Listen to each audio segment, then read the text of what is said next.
আজকে এমন একটা রেসিপি আমার প্রিয় বন্ধুদের সাথে শেয়ার করব, যেটা একবার বাসায় কেউ করে খেলে তার হাজবেন্ড সারা জীবনের জন্য সেই স্ত্রীর প্রতি পাগল হয়ে যাবে। তাই হ্যালো ফ্রেন্ডস, সবাই কেমন আছো? আশা করি সবাই ভালো আছো। আমি অচেনা পাখি চলে আসলাম তোমাদের মাঝে নতুন আর একটা ডিমের কোরমা রেসিপি নিয়ে। অর্থাৎ আমি যেভাবে ডিমের কোরমাটা করি সেভাবে তোমাদেরকে রেসিপিটা দেবো, আর তোমরা অবশ্যই একবার রেসিপিটা ফলো করেই করবে। তার জন্য আমি আগেই কিছু পেঁয়াজ বেরেস্তা করে রেখেছি। তারপর আমি এখানে কড়াইয়ের ভেতরে একটু তেল গরম করে তার ভেতরে একটু লবণ, একটু হলুদ দিয়ে ডিমগুলো হালকা ভেজে নেব। অবশ্যই হালকা ভাজি করবে, বেশি ভাজি করবে না। বেশি ভাজি করলে ডিমের উপরকার খোসলাগুলো শক্ত হয়ে গেলে কোরমাটা খেতে স্বাদ হবে না। আবার তোমরা সিদ্ধ ডিম দিয়েও করতে পারো, না ভাজলেও হবে। আমি একটু হালকা ভেজে নিই, তাহলে আমার হাজব্যান্ড ভালো খায়। এপাশে আমি ডিমগুলো ভেজে নিয়ে হালকা তুলে নিয়েছি আলাদা করে। এভাবে তুলে একটা একটা করে সবগুলো ডিম আমি এখানে উঠাই নেব, থালার ভেতর রাখবো। উঠিয়ে নেওয়ার পর এভাবে আমি করব। তোমরা এভাবে একবার করে দেখো, ট্রাস্ট মি, এত টেস্ট হবে খেতে, সারা জীবন মনে থাকবে। তারপর এপাশে কড়াইয়ে তেল গরম করতে দিয়ে সেই তেলের ভেতরে একটু গোটা জিরে, তেজপাতা আর গোটা গরম মশলা সম্বারা দিয়ে তার ভেতরে কিছু পেঁয়াজ যখন আমি করব সম্বারা দেব, একটু ভাজি করে নেব। এই পেঁয়াজগুলো আমি হালকা লাল লাল ভাজি হওয়া পর্যন্ত ভাজতেই থাকবো। বেশি লাল করব না, বেশি লাল করলে তিতো হয়ে যাবে, তাই হালকা লাল করব। এই দেখো, এবার আমার পেস্টটা হালকা লাল করা হয়ে গেছে। এখন এর ভেতরে আমি কিছু বাটা মশলা যেমন পেঁয়াজ, রসুন, আদা, জিরা, হালকা একটু শুকনো মরিচ গুঁড়ো, এগুলো ভালো করে কষিয়ে নেব।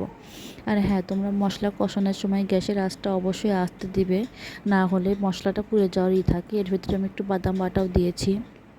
তারপর একটু হালকা জল দিয়ে মশলাটা কষিয়ে নেব আমি। এর ভেতরে একটু ঝালের গুঁড়াও অ্যাড করব। ঝালটা বেশি দেবো না, যেহেতু কোরমা করছি সেহেতু আমি ঝালটা একটু অল্প দেবো। আর আমার এখানে দেখা যাচ্ছে বেশি কিন্তু ঝাল নেই, জন্য অল্পই হয়েছে। এপাশে দেখো, আমি এখন ঝালের সাথে ভালো করে মশলাগুলো কষিয়ে নেব। আর মশলাগুলো কষাতেই থাকবো যতক্ষণ না মশলা থেকে তেল বেরিয়ে আসে। আর মশলাগুলো কষানো হবে কিভাবে তোমরা বুঝবে, যখন এই মশলাগুলো থেকে দেখো এইভাবে তেল ছেড়ে দেবে, তখনই বুঝতে পারবে। তারপর আমি এর ভেতরে ফেটানো কিছুটা একটু টক দই দেবো। টক দই না, মিষ্টি দইয়ের ভেতরে আমি লেবু চিপে নিয়েছি, যেহেতু টক দইটা পেয়ে নিই ওই জন্য। আর একটু ঠান্ডা লেগেছে জন্য কণ্ঠটা এরকম শোনাচ্ছে, তার জন্য আমি দুঃখিত।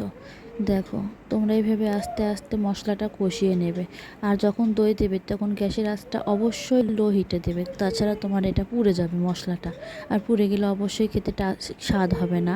এর ভেতরে আমি একটু হালকা চিনিও দিয়েছি, কারণ এদিকে কোরমার ব্যালেন্সটা ঠিক থাকে। আর কোরমাটা অবশ্যই তোমরা দুধ দিয়ে করবে, এর ভেতর জলটা অ্যাড করবে না। আর জল দিলেও গরম জল অ্যাড করবে, তাহলে খেতে ভালো হবে। এটা আমি দুধ দিয়েই করেছি কোরমাটা, তাহলে খেতে অনেকটা স্বাদ হবে। এই দেখো, আমি যেভাবে জল দেবো সে অনুযায়ী এখানে দুধটা দিয়ে দিয়েছি। এখন এই দুধটা ফুটে যাওয়া পর্যন্ত অপেক্ষা করবে। এপাশে দুধ ফুটে গিয়েছে, এখন ভেজে রাখা ডিমগুলো এর ভিতরে দিয়ে দেবো। দিয়ে আস্তে আস্তে জাল দিয়ে নেব। অবশ্যই লো হিটে এই রান্নাটা সম্পূর্ণ করবে, তাহলে খেতেও স্বাদ হবে আর পুড়ে লাগারও কোনো ভয় থাকবে না। তোমরা একবার আমার মতো এভাবে করে দেখো। আর হ্যাঁ, অবশ্যই সবাই আমার পাশে থাকবে। আমাদের সাথে কথা বলতে বলতে এপাশে আবার কোরমা রান্নাটা হয়ে গেছে।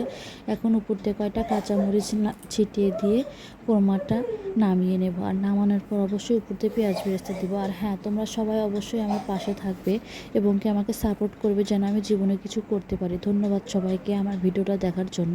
আর এপাশে কোরমা দিয়ে আমি নামিয়ে নিয়েছি। একবার আমার এইভাবে রেসিপিটা করে দেখো, খেতে এতটা টেস্ট হয় যা বলার বাইরে। আর সবাইকে ধৈর্য সহকারে ভিডিওটা দেখার জন্য অসংখ্য ধন্যবাদ। লাইক, কমেন্ট, শেয়ার করে পাশে থাকবেন।